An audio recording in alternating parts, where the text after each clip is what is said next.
merienda tayo. Today, I'll be having empanada. Nag-crave kasi ako nito, guys. So, nag-ask ako kay Miss Renaline kung gumagawa siya nito. So, unfortunately, hindi siya gumagawa ng empanada. But thankful ako kasi inorderan niya ako sa kakilala niya. So, thank you so much, Miss Renaline. So, first, bago natin kakainin yung empanada, hahatiin ko siya, guys, para makita natin yung inside niya. Kung ano yung mga nilalaman. Hatiin natin in half. Tinos ko siya, guys, kasi galing to sa ref. Ayan, ay ang dami niyang filling. Look at that. Makita mo may egg, may raisins, may potato, chicken, at kung ano-ano pa. Tikman na natin. The moment of truth. Tingnan natin kung masarap tong empanada na to.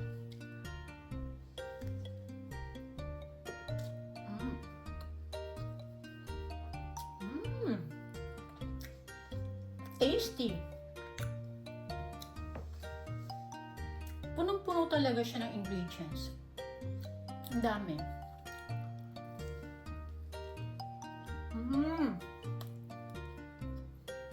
Sarap.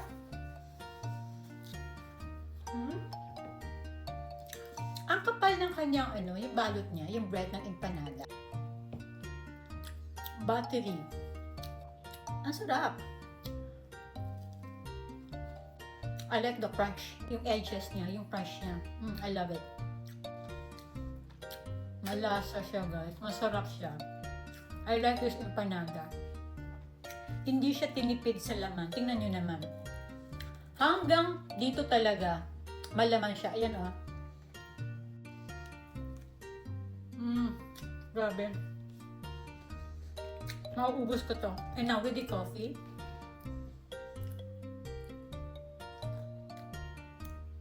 Sarap. Ang sarap din with the coffee. Ang sarap ng aking merienda today. Nakaka-happy. So guys, kung nagkikrave kayo ng empanada, PM lang kayo kay Miss Renaline Chavez Mirandilla. Masarap siya.